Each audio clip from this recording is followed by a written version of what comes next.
بسم اللہ الرحمن الرحیم الا ان اولیاء اللہ لا خوف علیہم ولا هم یحزنون۔ بعض ایسے اللہ تعالیٰ کے نیک بندے ہوتے ہیں، جب آدمی ان کی مجلس میں بیٹھتا ہے تو آدمی کی روحانیت تازہ ہو جاتی ہے، آدمی کے ایمان کو جلا ملتی ہے۔ اس طرح اللہ کے جو اولیاء ہیں ان کے بارے میں بھی کہا گیا اذا رؤوا ذکر اللہ۔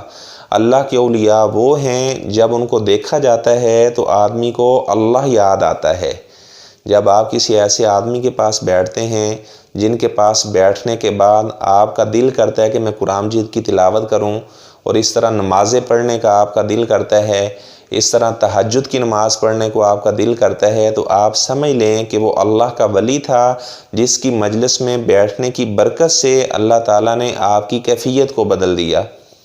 تو اس طرح میں ایک ایسی شخصیت جس سے بہت زیادہ متاثر ہوا، جن کو میں نے کبھی کسی کی غیبت کرتے ہوئے نہیں سنا، جو بہت زیادہ نیک اور صالح اللہ تعالیٰ کے مقربین بندوں میں شامل تھے، تہجد کی نماز کے پابند تھے، ہر جمعرات کا سوموار کا روزہ رکھا کرتے تھے، اور 15 پاروں کی تفسیر انہوں نے اپنے ہاتھ کے ساتھ لکھی۔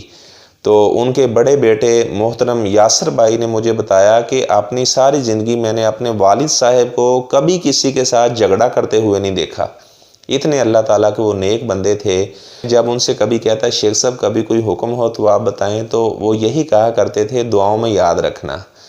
آج وہ ہم میں موجود نہیں ہیں تو ہمارا حق بنتا ہے کہ ہم ان کے بارے میں دعا کریں، اللہم اغفر لہ وارحمہ۔ کیونکہ بعض ایسے اللہ کے نیک بندے ہوتے ہیں جب ہم ان کے لیے دعا کرتے ہیں تو ان کے درجات کو اللہ بلند کرتا ہی کرتا ہے۔ دعا کرنے والے کے درجات کو بھی اللہ بلند کر دیتا ہے، کیونکہ وہ اللہ کے ولی کے حق میں دعا کر رہا ہے۔ ظاہری بات ہے، آج اگر ہم کسی کے بارے میں دعا کریں گے تو کل اللہ تعالیٰ لوگوں کے دلوں میں یہ بات ڈالے گا کہ میرا بندہ وہ لوگوں کے لیے دعا کیا کرتا تھا، آج آپ اس کے لیے دعا کریں۔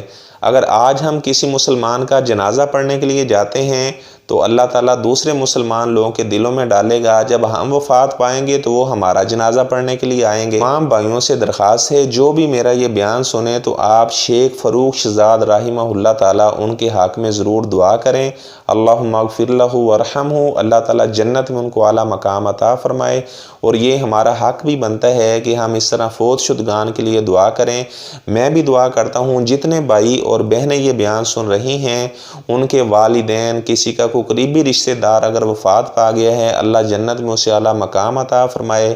آپ اللہ کی رضا حاصل کرنے کے لیے شیخ فاروق شہزاد رحمہ اللہ تعالیٰ کے لیے دعا کریں، کیونکہ وہ بھی بہت زیادہ امت مسلمہ کے لیے دعائیں کیا کرتے تھے، فوت شدگان کے لیے دعائیں کیا کرتے تھے۔ آج وہ ہماری دعاؤں کے محتاج ہیں، تو ہمارا حق بنتا ہے کہ ہم ان کے لیے دعا کریں۔ اللہ تعالیٰ آپ کو بہت اجر عطا فرمائے گا۔ جب میرا یہ بیان سنیں تو آپ نے ضرور شیخ فاروق شہزاد رحمہ اللہ تعالیٰ کے لیے دعا کرنی ہے۔ اللہ تعالیٰ آپ کو بہت اجر عطا فرمائے گا۔ جزاکم اللہ احسن الجزاء فی الدنیا والآخرہ۔